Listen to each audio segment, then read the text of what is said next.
Well, hello, everybody, and welcome to today's Business Spotlight. I'm your host, Todd Rodden. I'm a certified business and executive coach with Aspire Action Coach based here in the Dayton, Ohio area. I think you're going to love our discussion here today with Scott Shearin. Scott is the CEO and president of Veteran Talent Advisors, really providing an outstanding service of really connecting employers with outstanding leadership talent, our veterans who we all, I think, have a heart for serving and helping out in our society today as well. So if you're new to the spotlight, we are thrilled to have you here with us and encourage you to hit the like and subscribe buttons there so you can receive future messages like the great message you're going to receive from Scott as well. So Scott Shearin, take us a minute. We're thrilled to have you here.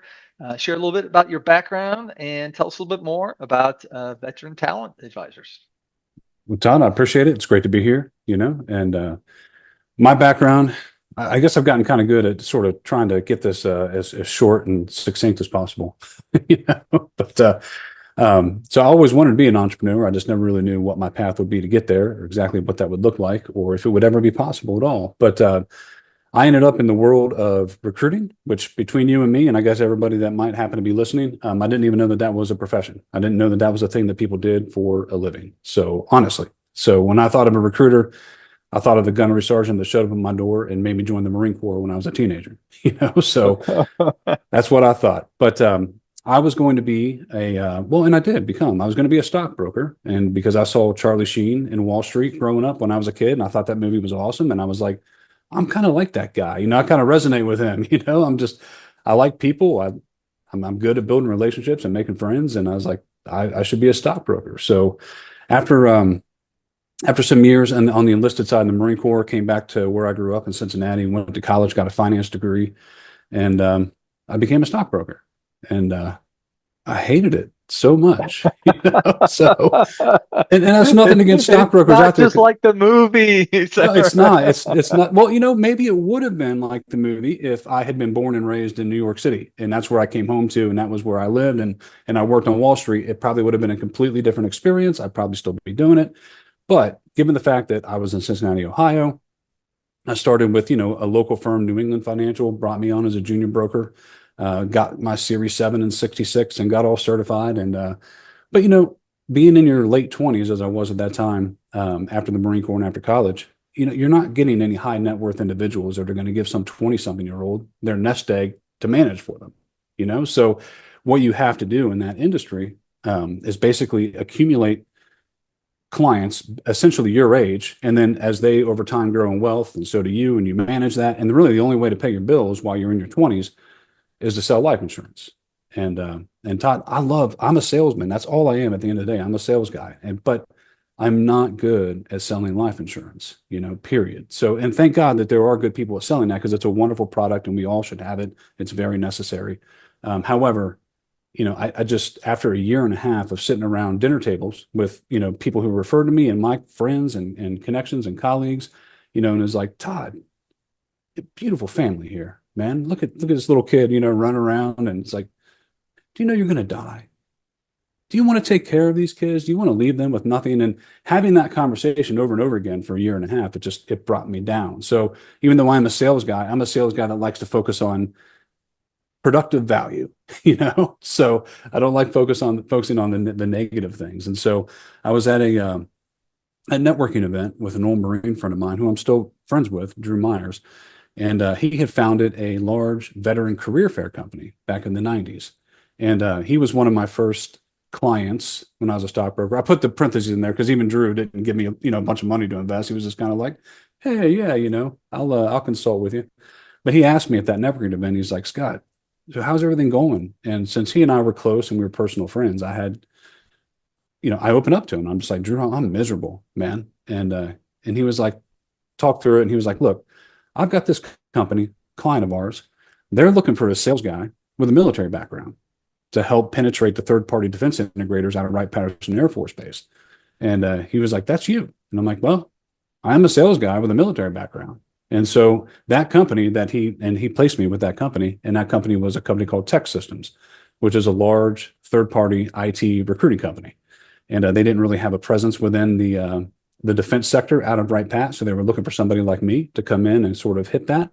And so that's what introduced me to the world of recruiting. That was 2004. And I did well up there on Wright Pat because I'm a Marine and that's an Air Force base, so I got to be the butt of every joke, but which is fine with me though. If you're having lunch with me and you're signing contracts and we're doing business, I'm just the dumb Marine. I eat crayons. You know what I mean? It's totally fine. So those are all Air Force guys and they love making fun of the Marine Corps. And I thought that was great. And again, that I finally found something that I could sell was a productive value, a productive service of value. And I did well. And so I was there for several years until I got a knock on the door from another recruiter who tried to talk me into joining Sara Lee, the big food company out of Chicago. And I thought it would be cool to experience that side of the business, the corporate side, as opposed to the third party side. So I joined Sara Lee to head up their IT recruiting. And man, Todd, my first project as soon as I joined Sara Lee was to outsource IT simultaneously infrastructure and applications to HP and IBM, which is a terrible idea, by the way, because it's just a year of finger pointing. You know what I mean? It's HP, it's IBM, it's Sara Lee, So, but it occurred to me though, I was like, I'm probably working myself out of a job because you don't really need a head of IT recruiting if all of IT is outsourced, you know? But then fortunately I ended up getting a leadership position to lead recruiting for the entire fresh bakery. And again, the little story I like to tell, it's not because I'm a great recruiter necessarily. It's just because, anytime they were asked somebody or needed somebody to get on stage and give a presentation to the entire company, I'm just the only idiot that would always raise his hand, So I don't mind the stage. I don't mind talking to people.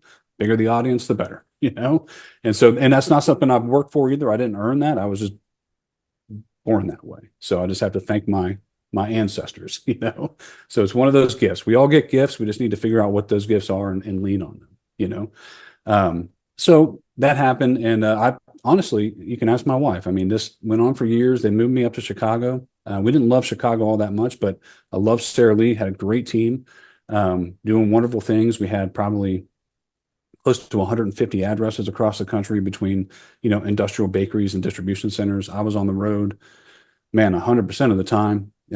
Which that would have gotten old over time, but eventually, sure enough, Sara Lee went out of business, which I never could have predicted, because you always think a big brand name like that's not going anywhere. But our CEO, who love her, God bless her, rest in peace. She just passed not too long ago. But Brenda Barnes, we had a great relationship. I love the things that she did, but she ended up falling ill and having to step down from the CEO position. A new CEO came over from Amsterdam, I believe. Don't quote me on that, but somewhere over there in Europe. And he just immediately started to dissect all the shared cost centers, to the different brands and the different businesses. And me being secretly a finance guy, and I recognized that immediately. And I'm like, you're prepping all these brands to sell, I mean, why else would you do this? And he's like, no, we're all one Sara Lee. But sure enough, we started to sell all the brands, Hillshire Farms, Jimmy Dean Sausage. I ended up getting sold like a free agent to a Mexican baking company called Bimbo Bakeries. And so then I found myself as the head of recruiting for Bimbo. And but then that, I think it only lasted there maybe 6, 7, 8 months, something like that. And they were like, hey, Scott, this is amazing. We've never had a central leader for recruiting, 110,000 global employees. We can either move you to Philly or move you to Mexico City, and we can just build this whole thing out. It'll be great. And my wife and I were expecting at that time, our little guy, he's 12 now, and which is also crazy, But and I don't even speak Spanish, I speak German, oddly, but I don't speak Spanish. And I was like, yeah, I don't think this is going to be a good fit. So lo and behold, I had 2 opportunities when I started to look around. One was to become the head of talent for Sam Adams, which was attractive, honestly, because I like beer even more than bread, and I thought that might be a cool job. Although as I went through the interview process, I started to recognize like all my same teammates and colleagues on my recruiting team at Sara Lee, I could identify on the Sam Adams team. It was like, oh, that's Rebecca. Oh, that's Steve. So I was like, I'm going to be doing the exact same thing with the exact same people, And so that was a bit of a pause. And then my other opportunity, lo and behold, was with my old friend Drew, who got me into recruiting back in 2004. And he was like, Scott, I know you want to get back to Cincinnati, and because we had the baby on the way, and and my wife grew up here as well, so grandparents are here and everything. And he was like, look, when I started Recruit Military, we were a veteran recruiting company focused on transitioning JMOs, like you talked about with GE. And he was like, why don't you just join Recruit Military? We'll just hire you a bunch of veteran recruiters and we'll just go after the military recruiting sector. You don't need to focus on the career fairs. We'll do that. And so that's what I did. I took that opportunity. And man, not 3 months into that, I got a text from Drew one morning to meet him for breakfast. He had some news for me. And got there and he was like, Scott, I never could have predicted this, but I got an offer from a venture capital firm and I'm going to take it.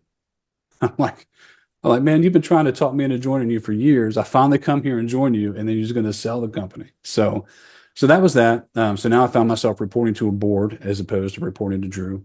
New CEO came in, who I like quite a lot. He and I are still very close friends too. He's another Marine, Harvard guy, Peter, and so I liked him, but it became evident right away that they weren't going to put any money or focus into the professional services side of the business. They were just focused on trying to elevate, EBITDA and turn the company over for a profit in 5 years. And the way to do that was to focus on the career fairs. And I don't really care about career fairs. It's not really my world. So I took, and since I'd just gone through all those structured divestitures with Sarah Lee, that was fresh in my mind. So I sat my wife down and was like, look, why don't we make this proposal to divest the professional services business out of Recruit Military, save them the headcount. I'll take all the recruiters with me. They don't care about career fairs. I'm sorry, they don't care about recruiting, and I don't care about career fairs. And sure enough, they accepted it. They accepted the proposal right away. They financed my payroll for a year. I paid them back within 6 months, 6 months after that year. So about 18 months total. So that's how I became an entrepreneur. We are technically the former professional services and recruiting division of Recruit Military. We used to do a lot of shared business, obviously, in those first couple of years, but and they did eventually sell, that was their plan. They sold it to Bradley Morris, I think about 4 or 5 years after the fact. And Bradley Morris has their own recruiting division, so they're certainly not going to share business with me. They're a competitor of mine, although we're all friends. That's kind of in the veteran career fair space. There's not a whole lot of animosity. We all respect what each other is doing. And there's, ordinarily, there's plenty of business for everybody. It's been a little bit different the last year and a half or so, but I don't share any business with Recruit Military anymore or clients anymore. It's been some time since I've done that. And then from there, we just started growing. I basically leaned on all of my relationships that I had through all those years at Sarah Lee, because when Sarah Lee broke up, all of those C-suite executives that I was friends with all went to different manufacturing companies all across the country. And those were largely all of our first clients, way back in the day. And most of them still are, save for one or two. But yeah, so that's how I came to be an entrepreneur unexpectedly. Wow. Quite the journey, a lot of twists and turns there, but a great example there you shared of, especially that last transition there where, you could have waited for the change to come upon you, and you said, no, actually, I can take the ball and run with this. And you went and said, here, let us take this services offering and we'll go carve it out and create our own business. And here you are 10 years later. So I think that's one of the most important things, is having the ability to recognize those opportunities when they slap you in the face, and then having the courage to act on those opportunities once you do recognize them. So for the folks who are listening in here, maybe take a minute, talk to who your target customers are, and also maybe the types of roles or skill sets that you tend to focus on in terms of recruitment and filling. Well, and that's what makes me envious of a lot of other recruiting firms, because a lot of other recruiting firms, they really get to, create a very specified targeted niche, where they're like, hey, we are an SAP recruiting firm. We focus on ERP systems and SAP specifically, and that's what we do. And I'm very envious of that, But the reason I'm envious of that is because veterans, Todd, do everything. You can find veterans in every walk of life that literally do everything. So since I do have a small niche, that being veterans, but I don't really get to hone in on specific, industries or specific skill sets, which would really help me from a marketing standpoint to go in and be like, I'm the expert in this specific, type of role or this specific background. So that's been a bit of a challenge, and that's a challenge for any veteran recruiting organization. However, I have, just because of my relationships that I've had in the past and clients that I've signed up, I have sort of organically developed some areas that I tend to find myself working in far more than others. One being IT, and that's because I think personally, I grew up in IT recruiting, if you remember, with Tech Systems, and Sarah Lee brought me on to head up IT. So IT is a language that I speak very fluently, even though that's the joke I make. I speak IT fluently, even though I don't know what I'm talking about.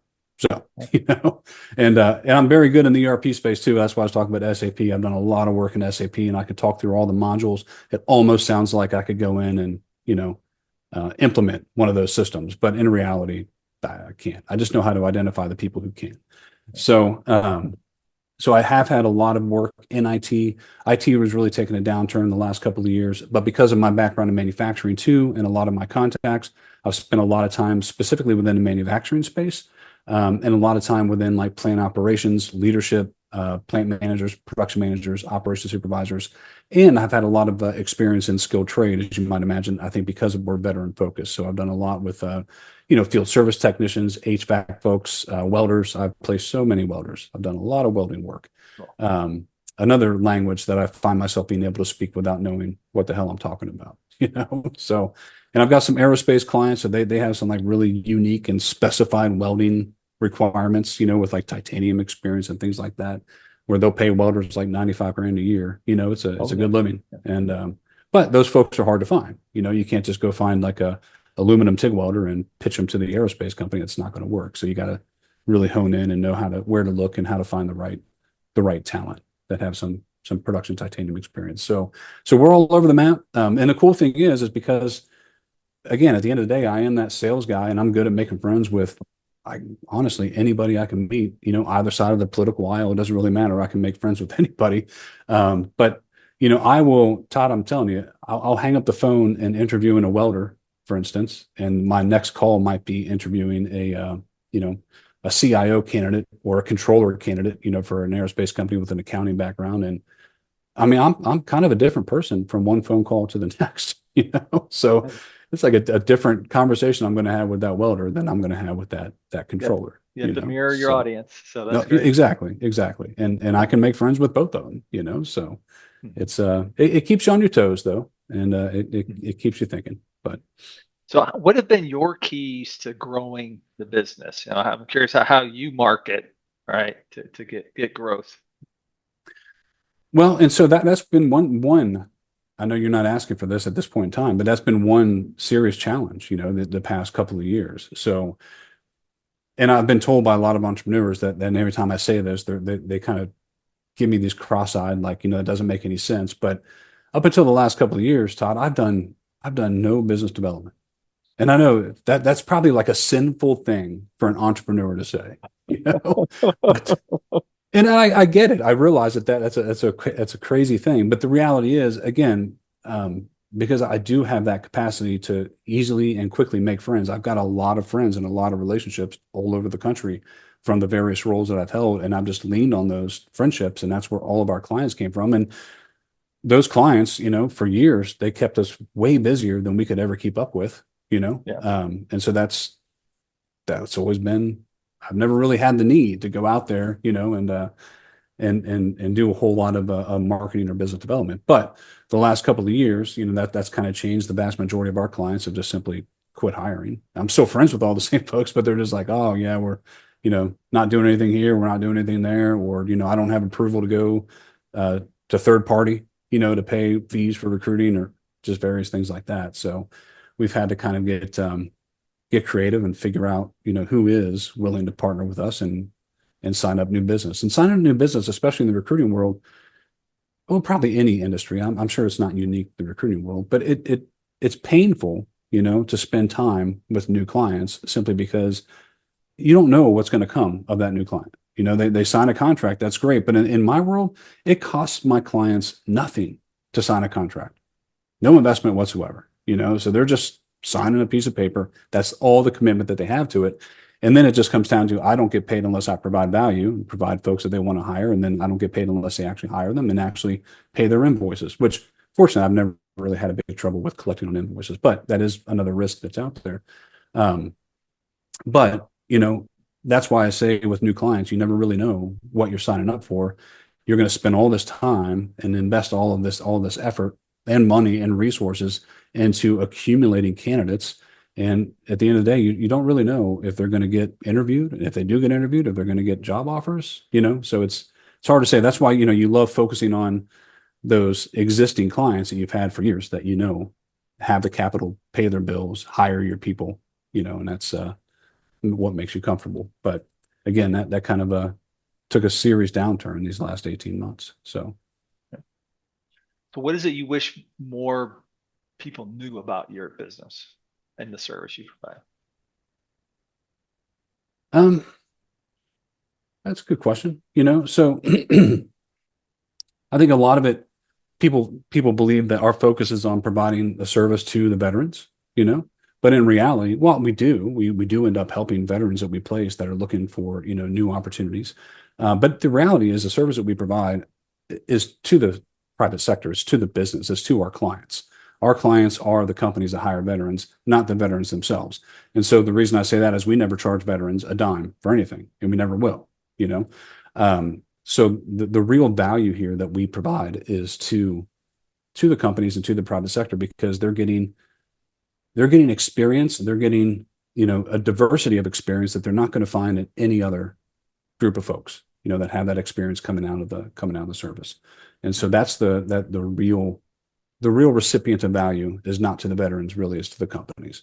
And it actually that kind of hurts at times too, though, because I'll have like friends of mine or former colleagues of mine, I'll just get like a random email and be like, Scott, hey, my nephew getting out of the Navy. Here's his resume. Can you help him out? And like, I want to, obviously, but the reality that I have the right job in the right industry that guy's looking for in the right geography within the right, pay range that he's targeting, probably not, and I can't go out and spend my time facilitating a job hunt for specific candidates. That's not, I'm not going to make enough money to feed my family that way, so I can't manage people's job search. I can only manage companies' people search. And so that's one thing that, so again, we do provide value to a lot of veterans. It's just that I don't get to choose which veterans we get to provide value to, if that makes sense. So I'll take a minute just for the folks listening. I just, my own experience, my prior career to coaching, I worked in corporate environments for GE and Synchrony Financial. I had the good pleasure of hiring a lot of folks come in different roles in manufacturing and especially in financial services. Mm-hmm. And some of the best hires I had throughout my career, and I know other folks in the organization felt the same way, were individuals coming out of the military. And people had a paradigm of, oh, hey, especially like in banking, oh, that's such a different world. Now, those folks came in, they figured out the culture, they were talented, they wanted more, and they were tremendous leaders and grew in the organization. So for those who are out there watching this, and so many I talk to are still struggling to try to find great talent, I really encourage you to think about this path and connecting with Scott for opportunities there. So. And honestly, I think one of the reasons I know the reason that that's the case and that so many people have success during that, going down that avenue is because the one thing that we do all have in common, those of us that have served, we've all been put under fire. And none of us are really afraid of challenges, because we've all been put under severe amounts of pressure, and so that's coming in the corporate environment. It's like, this is a breeze, I don't know how to do this, but I'll figure it out. I've figured out things under far greater degrees of pressure. As a matter of fact, I published an article, a long time ago, but I think it's still out there on LinkedIn about military or leadership development.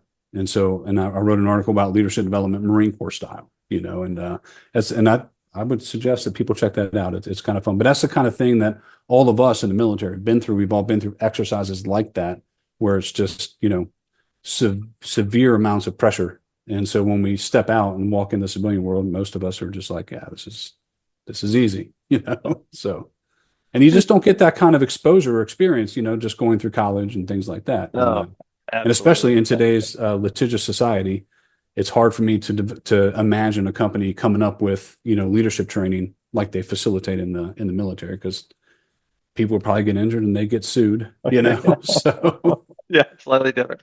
yeah, it So is. you It talked is. about hey, that current challenge around kind of that business development, the marketing aspect of it. But I'm curious your vision, as you move past those challenges, right? Your vision for the future. Where would you like to see the business, the team, 3 to 5 years from now? Yeah, well, no, that's a good question. And even when I first got into this, I never really saw this as, hey, we're going to become Ronstadt. I never saw that. That's not my vision. It's still not my vision, because we are just in such a small sector, with prior service members. And so we're never going to be, out there competing with the Ronstadts and things like that. And as a matter of fact, um, that really pressed me in certain areas along the types of services that I provide. So when we first opened up, we offered direct hire placement as well as staffing, hourly staffing services, because I came from the staffing world in IT, and so I thought that any recruiting firm had to offer staffing. But as it turns out, most people, I think that they would just think, oh, it's a veteran company, so the kind of staffing contracts I was getting were very unattractive. Like, hey, we need somebody to come out here and clean up landfills maybe 2 or 3 days a week, Okay. for practically minimum wage. And it's like, veterans are not a good community to pull for that, and or like we signed up Amazon. I remember back in, I think, like 2016, 2017. I remember we all celebrated, went to dinner too, like, we're going to be rich. We signed up Amazon, and Amazon, God bless them, it's a great business model. I don't have anything against the company, but they're like, well, hey, we're Amazon. Here's the contract. Take it or leave it. This is the spread. This is what all of our other vendors are. This is how they all operate. And it's like, well, if it works for everybody, I guess it's going to work for us too. But the spread was so thin, because they're working with all the Ronstads of the world that are out there placing 2, 3, 4, 5,000 people with Amazon. The first guy that we placed out there in the distribution center down in Northern Kentucky, he worked 40 hours, and our spread after all costs and everything else and taxes was, don't quote me on this, it's been a long time ago, but it was something like $4.30, and it was just like, we'd have to place just hundreds and hundreds of people here, to build this up. And we're not that. So we are a unique provider. We did walk away from the staffing aspect. I'm still open-minded to it here and there whenever unique opportunities arise, especially in very niche places like, ERP implementations and stuff like that are very high dollar kind of roles. But for the most part, we just focus on direct hire, direct placement. So where we go from here, as I mentioned to you earlier, I've been the last several years, myself and a couple of other partners have been focused on a startup in the recruitment, advertising, and employer branding space, because I think there's just a monumental opportunity out there right now. And anybody that uses companies like, Indeed or LinkedIn for advertising their job postings, and they're going to feel this pain. And I think that the market is ripe for disruption. So we've built, or are in the process of building, a solution within that space that most people are going to interpret it as a job board right away, but it's really not quite what it is. That's kind of where most of my focus has been. I never really envisioned, veteran talent, like I said, of becoming, 500 or 1,000 employees or anything like that. I think we play well in the spaces where we play, and I'd like to continue to execute on that and within those spaces and provide that value. Because I think a lot of folks can lean on that service. So, I don't know, how large we may or may not be, 3 or 5 years from now. I did just hire a couple of new business development folks that are doing a great job, and so who knows, that could continue to escalate. But again, I don't see better talent as getting competing with the tech systems of the world or the Ronstads or anything like that. I think it'll always be kind of a small niche organization, and I feel like that's where it belongs. So Scott, our time flies with us here today. So as we get close to wrapping up here, I'm curious, what are the 1 or 2 key points you'd want to share with other entrepreneurs? Like, hey, your lessons learned, you wish you knew then that you know now. Because we have a lot of viewers who are especially earlier in their journey as an entrepreneur. I guess the one thing I would say is have respect for your failures, and not only respect for your failures, but look forward to your failures. Because honestly, if you're not failing, you're not doing anything. because if you're out there acting in the market, you're going to be failing. You're going to be tripping over yourself all the time. Even when you become, 10 years into it and you've been doing this, I still trip over myself all the time. But every single failure that you make is an opportunity to learn and improve. And so if you're not failing, you're not learning or improving, and you're really not doing anything. And so because of that, don't let the fear of failure prevent you from getting into the market. Appreciate the failures that are to come and love them and be grateful for them for what they are. So, all right. Great advice. Great advice there. Right. You thanks. can tell, and that comes, you can tell your military background, right? Of, Yeah. overcoming for sure. Yeah. So what are the best ways for folks to stay connected with you and veteran talent advisors? Or, websites, email? Yeah. Yeah. So, I mean, veterantalent.com is out there. And of course, LinkedIn, I've got a large presence on LinkedIn. I think I don't even know how this happened, but I've got like 18 or 19,000 followers on LinkedIn. Again, I think it's just because I talk a lot and, I don't know. So, but feel free to connect with me on there. I pretty much connect with anybody. I say pretty much because I found myself lately turning down a few people here and there that are just, obviously trying to sell me, like lead generation services. That's the one thing. It's like, for all of you who are out there trying to sell lead generation, I love you, but I have so many providers of that service in my community already. So I'm good, but other than that, yeah, I'll connect with everybody. Happy to chat with anybody that's got any questions or needs any help. To the degree that I can get to you and respond to you, I certainly will. So LinkedIn's probably the area that's easiest to connect with me. So. All right. So as we wrap, Scott, Shearin, what are you inspired by today? I don't. You told me to prepare for that, right? So, You were warned, man. I know, man. I know. When I say it, look, and it has been not just for me, but for everybody. It's been an interesting and rough several years, for the entire market. So, and for everybody trying to operate within it, but I still find myself grounded, to my family. That's where I find the vast majority of my inspiration is my family. My wife of 18 years, and well, I'm sorry, we've been together 18 years. We haven't been married 18 years. I have to make that correction in case she sees that and be like, hold me to that. But but I consider ourselves to have been married since the day we met, so I still stand by it. And my children, I've got two kids, and that's where I still find the majority of my inspiration.